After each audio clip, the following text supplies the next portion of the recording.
Welcome to Talking Heads on USA Global TV, starring the one and only wonderful Dr. JACALYN. It's a prestigious place where world-class influencers and experts meet, and where you'll find the most trusted advisors and coaches for all things in life and business.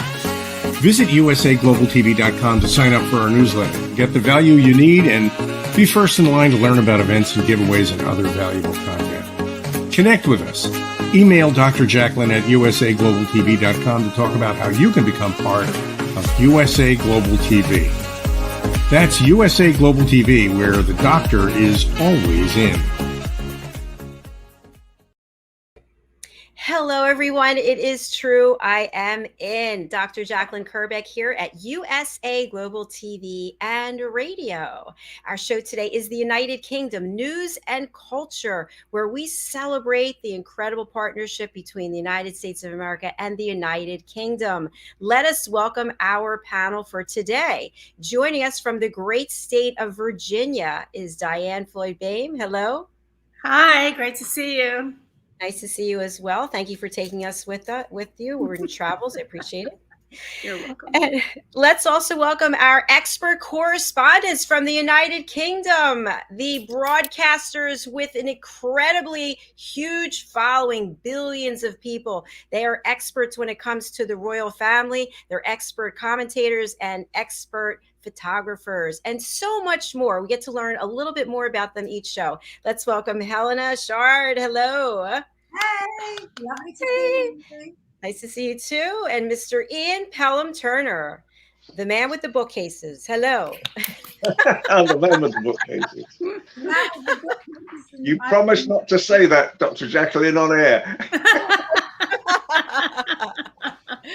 I just love learning more about you. That's all. I'm just teasing. So, thanks again for making it here every week. I really appreciate it. And we always learn something new. You bring us wonderful perspectives and on-the-spot information, things that we don't know what's going on over here. And we just love hearing about Her Majesty and the royal family and everything that you're both involved with. So where do we start off with? Where's Simon?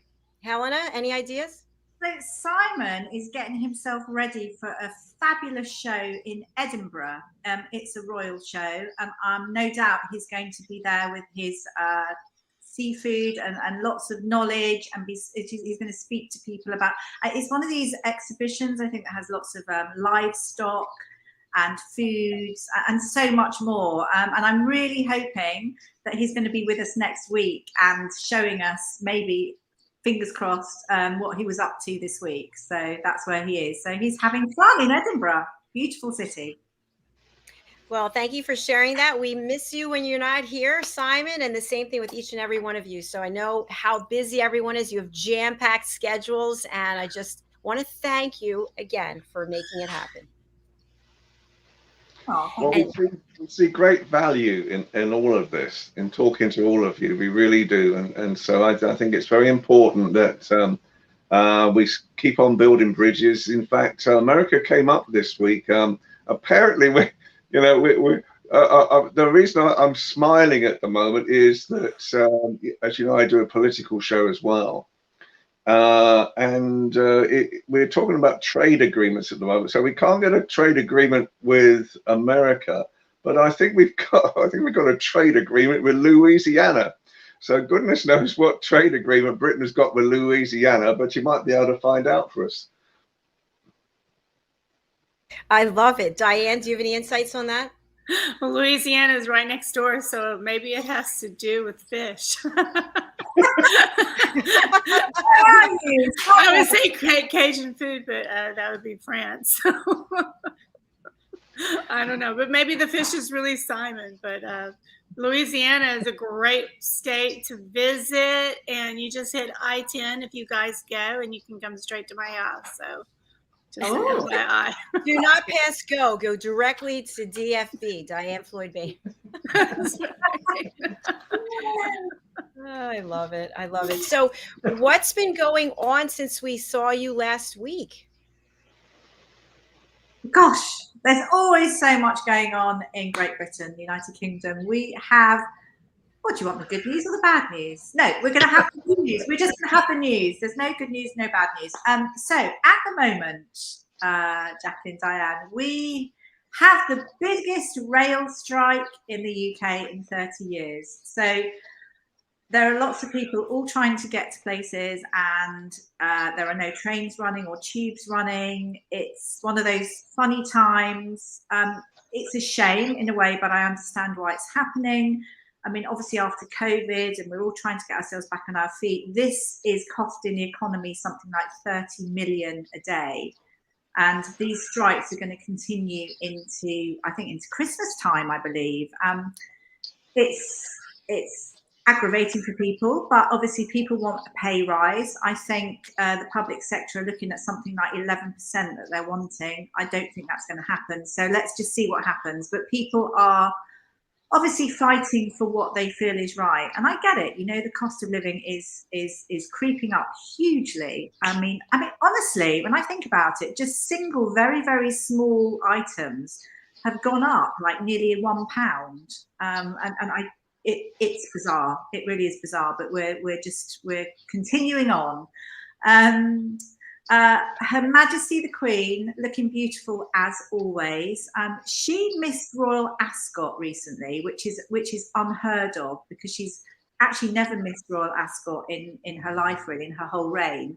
And that's a very special time, racing of the horses. And I guess you see pictures, I think probably in the States, I don't know, where people get dressed up and wear these really fancy hats, and it's a really fun day out. But Royal Ascot didn't happen for her, but she did watch from Windsor, so she watched horse racing from home on TV. But obviously her family, other members of the royal family, stood in for her, and everyone looked amazing. Everyone had absolutely beautiful clothes. And I have to say, the Duchess of Cambridge really excelled, because she had this beautiful long dress. It's a polka dot look. It really suited her. And it was very similar to something that Princess Diana wore roughly 30 years ago. So that it was actually really lovely to see. But although Her Majesty the Queen missed Ascot, but watched it in the privacy of her own home, she received Archbishop of Canterbury.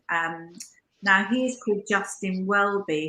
He's a lovely guy. Myself and Ian have been on many shoots where we photographed Justin. He's a very, very kind chap, and he arrived at Windsor with a very special award, which was a special Canterbury Cross, and that was really for her dedication and passion, her 70 years service to the Church of England. And I think the lovely thing about it is we had photographs here, and she had no walking stick, so she was walking around quite nimbly. So that was really lovely to see, and she looked beautiful. She always looked so immaculate in her lovely sort of light coloured dress with flowers, and she just looked wonderful. So that was beautiful to see. So these kind of things have been going on. We've had, there's some funny eclectic bits as well. But I think actually, no, one of the biggest things is obviously happy birthday, Duke of Cambridge. So Prince William turned 40, fabulous at 40, and lots of photos were released. And I think the thing that was lovely was hearing lots of his friends and people he's worked with talking about him. It was really lovely to hear, because obviously, you know, we've obviously worked with the royal family, but you don't always hear those little stories, I think, that people always want to hear, and there's certain things that I've certainly not heard, which is lovely. And Dr. Neil Berry is somebody who he worked with when he worked with Air Ambulance, and he just gave this lovely report. It was this really lovely friendship they've got between them, and he just said what an amazing person he is, and not only an amazing pilot, but just how he truly cared for them and everybody, and he sort of put everyone at ease. And he also contacts people afterwards to check to see how things have developed, and just a really kind person. But you know, happy birthday again to Prince William. But we had pictures here released of him, but not the glossy beautiful pictures that we would normally see, you know, taken by amazing photographers and Hollywood photographers that have recently come in. But it was pictures of him selling the big issue. Now, the big issue here is a paper to help people who are homeless, and they sell these on the streets. And of course, he actually went with somebody and sold these. It's obviously a bit of a PR stunt as well, because he uses his platform to obviously help certain charities.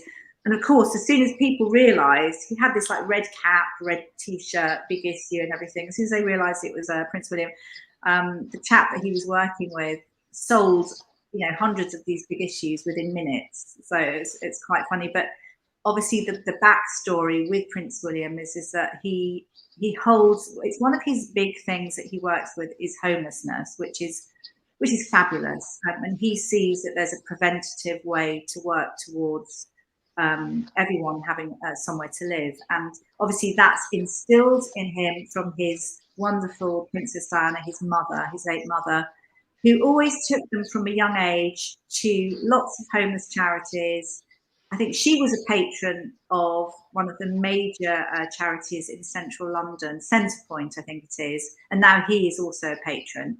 And just, it's, you know, I think there's a different side to the royal family that we're seeing, which I'm thrilled about.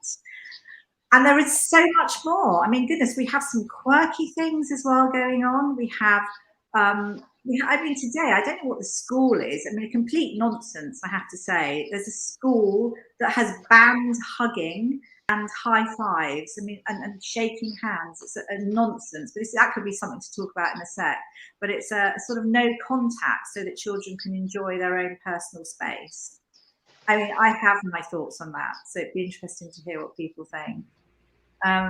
We have lots of things, and we can talk about them as we go along. Perfect. I have a couple of questions. The first is just for our panel. You were talking about the birthday and 40, that magical number. What would you say was your, or is your favorite age or favorite decade?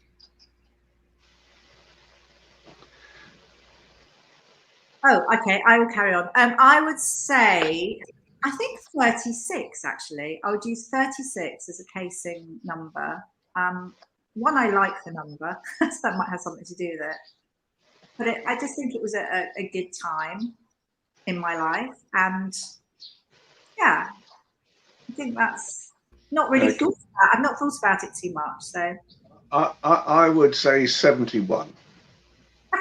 Because every single year I have a blast. That's great attitude. And the reality these days is that things are happening all the time. Exciting things are happening all the time. And I think that the reality is probably one of the best things that have happened this week is that our state pensions, which I get, are aligned with inflation. So, but they're aligned with inflation each September. So whatever the inflation rate is each September, that's the rise that we get the following spring. And we're all the old age pensioners like myself, creeping along, trying to enjoy life. We're hoping it goes past 11%. So we're going to get this huge pay rise for our pension. So it just goes to show that you know, as you can get older, you do get crafty as well. And I think you know, the values of age are, I never know really what, you know, how my age should be. I don't know how I should feel at my age. I know that you know, we're constantly moving forward. You know, meet Mr. Ambition. You know, I still love helping people. I still love doing things like this. I mean, my Williams story this week was I had to work at Kensington Palace last week to film a piece for Prince William's. And they did a special event with GB News, I should say. So I did filming on that. But I thought it was rather interesting that yesterday, it was yesterday, yeah, Tuesday, was his birthday. And apparently last week when he was doing this sales for Big Issue, he met this sales vendor. Yesterday, he'd obviously got a birthday cake. You know, when you're a prince, you probably get a very large birthday cake as well. And he went and found the news vendor that he was working with last week, and he strolled into a supermarket where the news vendor was and gave him a piece of his birthday cake. So it just goes to show you that where's my bit? You know, I've done so much for that prince. Where's my bit of birthday cake? That's all I can say. I thought you gave up sweets. Oh, He probably heard that he did. I wish. Oh, we're back on sugar. Is that right? It's the devil's brew. I get that, but you know, I do have a sweet tooth. Well, thank you for sharing. Diann, your favorite age? You know, I'm a sort of a mixture of the two, but I always like to say 30 is my spirit age. So in reference, what that means is that when it's not your birth age that matters, it's how you feel inside. And that's why, Ian, you can't say how you're supposed to feel, because you are full of life and you want to give so much. And so I loved when you said ambition, and that's what life's about. And as long as you feel of energy, then, you know, 30, I was blessed. I had all my children, people that are now in heaven that I miss so much. They're alive. And so 30 is very special to me because I'm not always, my heart's not always breaking, you know, missing them. But yeah, 30 is exciting. But life's exciting now too, because look, I'm meeting you guys, and I love Britain and I love y'all. So every day is a blessing. I say, if you opened your eyes, you were already blessed for the day. Absolutely. Absolutely. Do you know what? It was such a beautiful morning. I woke up this morning and I suddenly realized it was 10 o'clock. Oh, wow. I know. Unbelievable. Sugar overload. What time did you go to bed? I went to bed about 10 o'clock as well. You know, Woo, 12 hours. You needed some energy, and the spirits needed to put new ideas in you. Yeah, I like that, Diana. and I woke up and the room was so bright. It's like, bing! There's a whole world out there. Who knew? Yeah, I know. Are y'all hot right now? It's very hot here. We're good. We're lucky. We're lucky we've got great sunshine, but we're not hot like you. I love hot. I do love hot. I do too. I'd rather have it hot than cold. I'm not a fan of the cold. If there's a swimming pool nearby for me to jump in, I'm good. Or the ocean with the big waves, so that you can catch the wave. Oh yeah, I'm 4 blocks from the ocean and I never go. So very sad.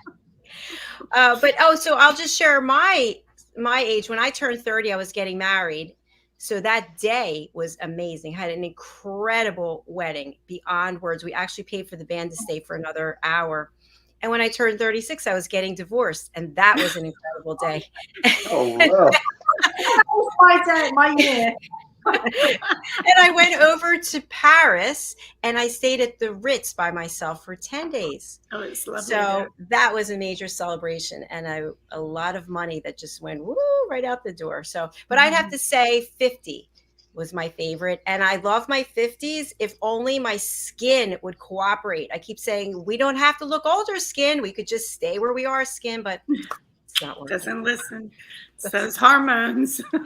Yes, it's Do the you know hormones. something? Can I just say something to the three of you? You all look amazing. Oh, that's Thank You all you. look amazing. No, The quite sweets you eat are all spilling look out. amazing. So I mean, you know, I mean, you're all photographed well. You all come well, you know, on screen as well. You look amazing. So, you know, I think well, one of my friends contacted me today, and she was saying, I feel fat. And I said, well, you ought to see me. You know, yeah, but you know, I think it's all about who you are as a person, and you all look great as well. So come on, ladies. Well, you're very kind. Thank you. I don't know why we ladies are so hard on each other. We are so hard. We actually have a show today, which is a woman's prerogative, and our topic is "You're too old to wear that" and other ageist comments. But I certainly have gotten that. You're too old to have your hair that style, that color. You're too old to wear red lipstick or red nail polish, and you need to change. Your top's too low, your skirt's too short. You're too old. And what I have to say to that is that my mother, who just turned 83, she still wears tiny little skirts. She still has great legs. And I just say, okay, if she's putting it out there, I can put it out there too. That's right. Wear those tank tops when you need them. Exactly. But my second question was in reference to the royal family. Are they free to walk about? And I'm not saying Her Majesty, but the rest of the family. Can they walk about without security, or wherever they go, do they have bodyguards or people with them? Depending on who it is, for one thing, it depends on what amount of protection they have. But you will see that some people, I don't know, let's just say the Duchess of Cambridge or whatever, may, if she's used to being in a certain area, she may pop into a shop or buy certain things, and she could even be with her children. It may be the beginning of school, buying lots of crayons and things. But you know, somewhere in the background, there will always be people watching out. But on the whole, I mean, they're modern royals. You know, they do sort of pop in and pop out, and they do turn up in places and do things that you wouldn't expect as such. So it's not the degree that it used to be with reference to protection, I would say. Yeah, I think that's good. I just imagine all the time somebody being with you. You can't have 5 minutes to yourself. Ian, what were you going to say? I'm just going to say, as you know, I have a story for every occasion. And one day, 2 or 3 years ago now, I was at Windsor, and I was working with the guy who used to really look after all the medal ceremonies, and we were talking it's a part of Windsor. It's not in the castle itself, but they have their own garden and their own garden shop as well. So it's a very nice place to have a cup of tea. Anyway, we sort of sat there talking, and all of a sudden I could see through the window this really scruffy, looked like a tramp. He had a hat on, he had like a cap on, he had this oversized raincoat, and it was a warm day. And he had this dirty pair of sort of trousers on. And I'm thinking, what on earth is he doing around here? And as we're talking, we're coming outside, the two of us are coming outside, and I'm looking at this guy and I'm thinking, I know the face, but I just couldn't place it for a second. I took a second look at, and it was Prince Philip. And, you know, and I'm thinking, where is his security? Because, you know, he may think he can do things like that, but in reality, if something ever happened to him, that would be a major, you know, issue as well. And if he's known to be doing it, that's even more of a security issue at the same time. So, you know, we can't talk too much about security issues, obviously, because we know a lot. And obviously, for the obvious reasons, we can't break security rules at the same time.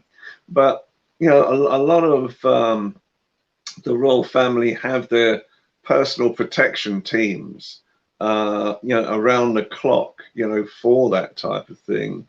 And there have been occasions, there was a very famous occasion, I think in the 1970s or 1980s, where Princess Anne was attacked as she was going into to Buckingham Palace, coming down the Mile, and she was stopped by a gunman, and the bodyguard got shot protecting her from that, and they managed to fight this gunman off. So, you know, these things can happen at times, And you know, it is strange enough. If I've got time, you know, part of what I was talking about this week with Prince William for GB News was an occasion when I backed Prince William when paparazzis were really causing all sorts of problems, trying to take photographs of the children when they were playing in Kensington Gardens.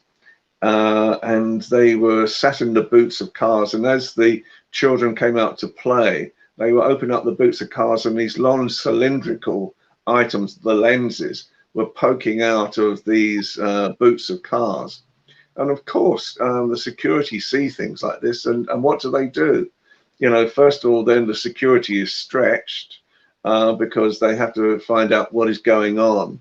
And quite honestly, you know, if it came to a situation where they have to protect a royal person's life, they will shoot, you know, and there could have been a dead paparazzi at the time as well. So I think security these days has to be strengthened a lot more. I know that Harry and Meghan were very unsure about coming back to Britain because of security as well.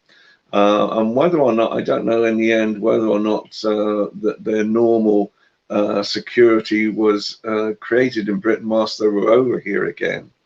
At the same time, because, you know, there are some very strange people out there. I mean, we watch what's happened in America, and yeah, and it could be happening in Britain as well. So the answer to your question is yes, there are permanent security around. Thank you, and thank you for sharing that story as well. I always love learning more from the two of you. And I think it's time to go back to the news, because I know we have a clip, we've got a photograph. So over to you, Helena. So I think what I'm going to start with, hey, do you know what? I would like to show a photograph of a new member of my family that I'm very excited about. And the reason I got her, which will come up soon, is up there she is now. This is my little Lizzie, her name is. Now, I wonder if you can, do you know why I've called her Lizzie by any chance? And why I have got her right this second? She has, well, Lizzie is short for Elizabeth.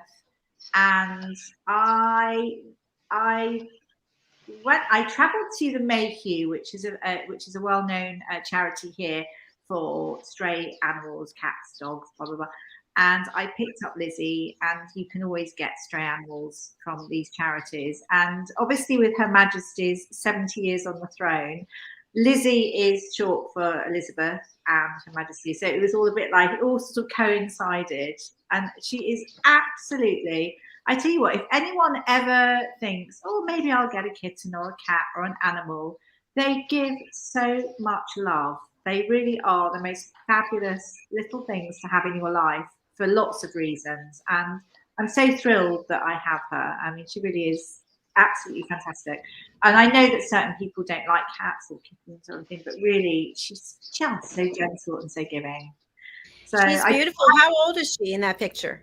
She is 3 months. No, she's 3 months. So she may be just under 3. Yeah, she's 3 months. Yes. So the picture, she's 3 months. And she's got these amazing little markings as well. I call her Tabby Toe because one of her toes has got this like little tabby mark.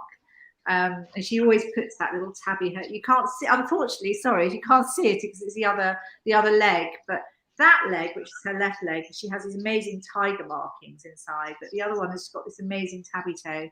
And she always puts it out and pats people very gently. She's so sociable and loving.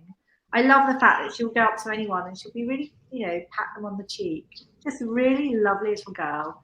I love her eyes. Isn't she beautiful? Lovely green eyes. You can see how gentle she is, I think, through those eyes, can't you? Yes. She's very photogenic too. Like she is a princess. She knows. She is a princess. She absolutely is. I would have loved to put a little tiara on her, but I didn't. I do that. I just, yeah, she's beautiful. Actually thinking about it as well, I think Meghan was patron of that particular charity, no longer now. But they've been going for years and years and years. And yeah, I've always supported them. So lovely. Oh, I'm so happy to have shared her with you. I've had her now for a couple of weeks, and I kept thinking, oh, I must send a picture quick, you know what it's like. And then we were working, and it was all last minute. And so I'm glad that I could send that through to you, Dr. Jacqueline. Yes, thank you so much for sharing her with us. I just love that. No, I love that you saved an animal, because you're absolutely right. They know when they've been saved. I'm totally about rescuing animals. So. Yeah. And funny enough, her mother is also still there at the MACU. And my mum's now thinking, oh, I might take her mother. So, you know, that might be another story. That'll be for another show. Let's see what happens. And Diane, she's probably listening at home going, what have you just done to me? Diane, I thought I saw a cat walking by where you are. Is that right? No, where I'm at, there's 2 dogs. If there was a cat here, they'd be going nuts. But one's an Australian doodle, my son and daughter-in-law, and then our dog is a rescue. Someone had thrown her away in the country, and my daughter-in-law found her, and she had a broken hip and a broken leg and was in starvation mode. And anyway, she's now very plump and fat, and she's I love her. She's my animal daughter. I just and love no pets for Mr. Ian. Well, no, I used to have, strange enough, Diane. When I first was married, we had a dog rescue, and Gus lived with us for 14 years before he passed over. And even to the very, very end, he was so protective. You know, I never used to worry. Obviously, I was away a lot, you know, with my work in those days. But I never used to worry, because he was so protective towards Leslie, my former wife, as well. And even when she would go out for walkers or something like that, you know, he'd be running off. But if he saw anybody coming close to her, he'd be right back by her side again. And I think that you're quite right. I think, you know, animals that have been rescued, that they just seem to have a much more empathic nature to them, that it's almost like they feel they want to give value back. Absolutely. Yeah, I definitely agree with you. And of course, I have to show my little munchkins. They all passed away, but the one in the middle, this is Ritzy. I named her after the Ritz Hotel, and this is Star. And then the last one's Eiffel. I named her after the tower. So Star was abused. She had a broken kneecap when I got her, and she had been beaten. And she always had this kind of attitude. She'd always just pose like, oh, look how beautiful I am. And so I used to just indulge her in that. Yes, you are beautiful, but you're a little mean, but I'll give you a pass because you were abused. But they all passed away one after another a few years ago. So I'm now without sans pets. What's the word for pets? Anyone know? French? Chien. Sans chien. Yeah, dogs. You know, you must get I feel that you need to get another dog. I feel you need to have an animal in your life. Well, you have to speak to the powers to be, which would be my mother, and she's absolutely. Isn't it true? Isn't it true? Or am I dreaming this, Helena? Isn't it true that the Queen's got a new corgi recently, or have I dreamed that one up? That was a little while ago. Yeah, but she's still got her animals around her, unless there's something that I've not been privy to. I know she's got her corgis and her doggies, but not a brand new one. I didn't think. We shall report back. Actually, I suddenly just thought, Diane, do you remember last time when you were here, which is a while ago, I was talking about the one thing that I wanted to get over Her Majesty the Queen's Platinum Jubilee, which was a balcony shot. Oh, yes. Of Her Majesty the Queen. And, you know, I did get it. Now, we were doing lots of interviews and, you know, talking about what was going on. It was amazing. We had the Irish Guards. It was, you know, it was so visual, and you could hear the music and everything. and managed to take some pictures, got that shot. So I will share that with people. I have not managed to sort of get things sorted ready in time for it, but I should have sent something through. But it was quite exciting just to get some shots, because it was so, well, we were there for a different, I wasn't there actually really to do the photography, but managed to do photography within what we were doing. So I'm really thankful to get that shot. I will share with you shortly, probably in a couple of weeks. I am so excited for you. The night before, I looked up in the stars and I said, please let Ian get there on time the way he wants and not be so rushed. And please let Helena get the shot she wants. So there you go. Well, do you know what? I think that leads us quite nicely into keep calm and carry on, doesn't it, Helena? Keep calm and carry on. Is this to do with also the Duke and Duchess of Cambridge, in the fact that they have changed the way that they want the monarchy to evolve? No, I was thinking more of your video. Oh, right. Okay. More of my video. Aha. Okay. So this is something that's happening at the moment in the United Kingdom. We've got loads of things going on. So it's full of, we've got wonderful things happening. But I was listening to a wonderful lady called Shirley Ballas. Now, I think you know her in the United States as well. She's a fabulous dancer, and she's actually a judge on Strictly Come Dancing, so hopefully she'll be at the Palace as well in due course. And she's such a lovely-hearted person. I hope you know of her in the States. And she's been talking about her brother that she lost 20 years ago to suicide. Anyway, she was talking openly about it, about how, she wants to work towards, shining a light and various things. It was a really, really interesting conversation. But then something else that's come out, and also I'm going to drag Ian along to the South Bank, because there is an exhibition, a photographic exhibition. There are 50 very large photos on show, and it's a wonderful exhibition, and it's called Suicidal Doesn't Always Look Suicidal. That's the title. So although it's a subject that no one likes to talk about, I always think it's really important to educate people. It's always important to talk about things that maybe are uncomfortable for people as well. And I'm really in admiration of CALM, the charity that we've spoken about a few times on the show, Dr. JACALYN. CALM is campaigning against living miserably. That's actually the title of the charity.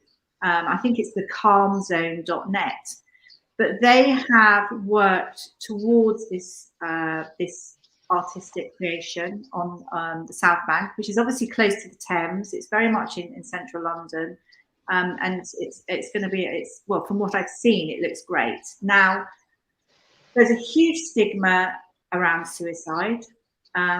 It's so important that everyone talks.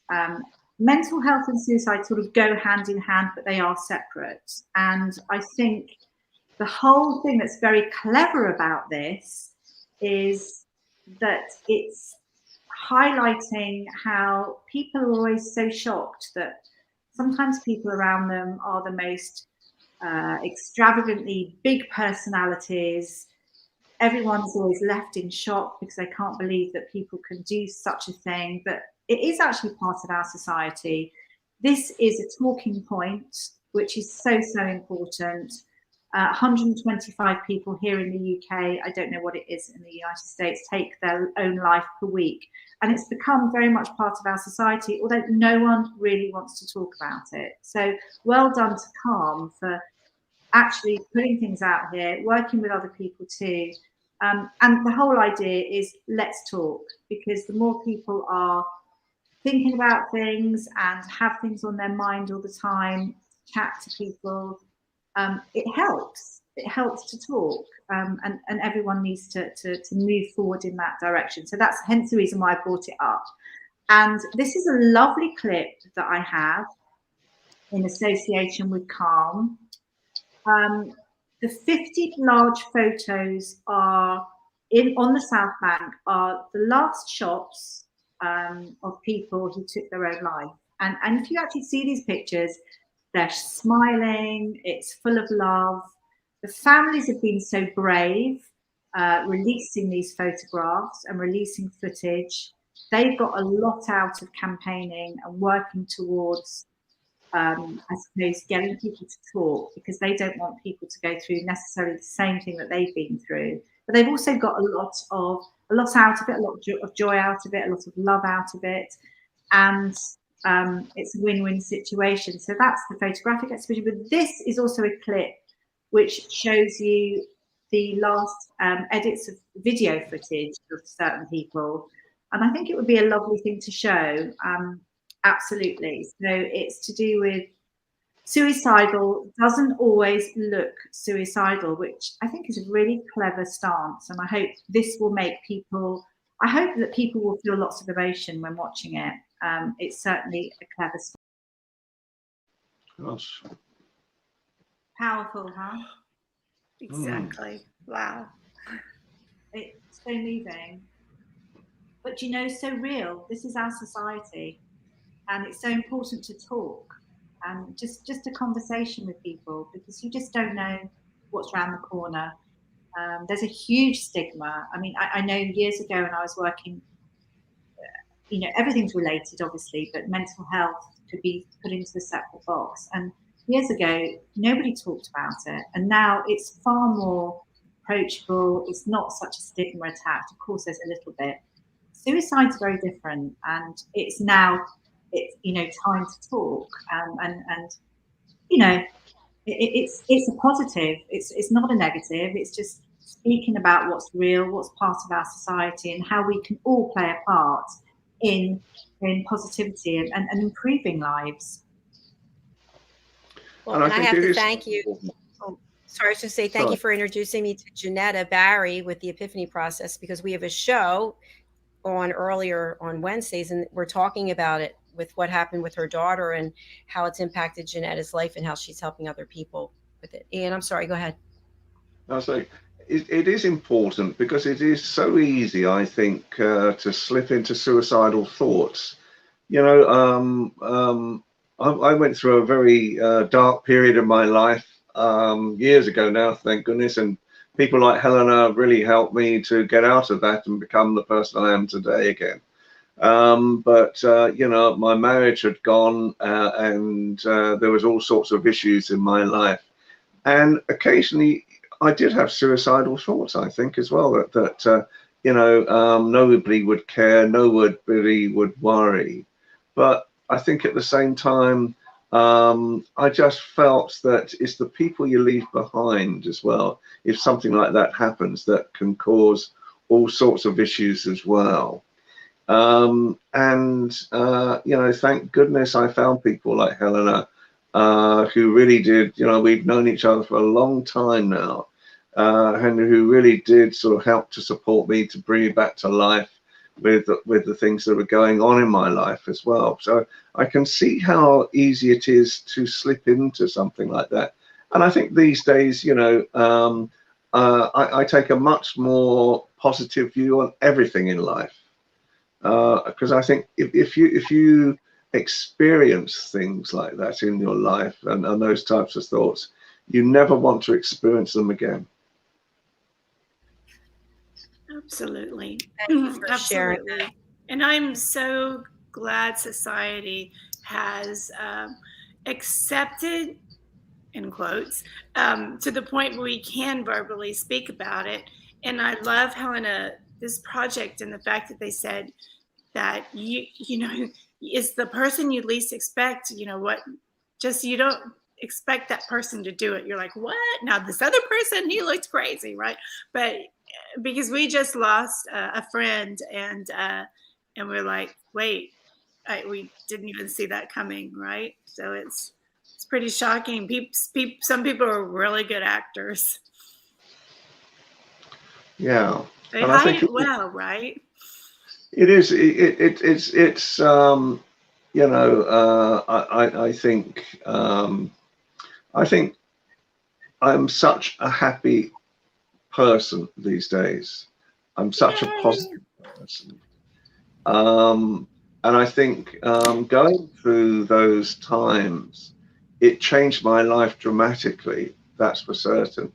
And I think what it does do is it gives you a sense of purpose, a sense of value, and it gives you a sense of realizing what is really important in your life.